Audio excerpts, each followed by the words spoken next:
ওয়াদা করেন আজকে থেকে 5 ওয়াক্ত নামাজ ছাড়বেন না,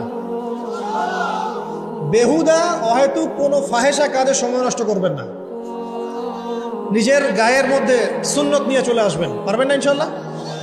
দাড়ি ছেড়ে দিবেন ইনশাল্লাহ, গোফ ছোট করে ফেলবেন, টাকনুর নিচে কাপড় থাকলে উঠিয়ে ফেলবেন। পারবেন না? যদি কোনো হারাম সম্পর্ক থাকে আজকেই তওবা করে ফিরে আসবেন। ফিরে আসার সময় আবার বললেন না যে আজকে শেষ কথা, তোমার সাথে আর কথা হবে না।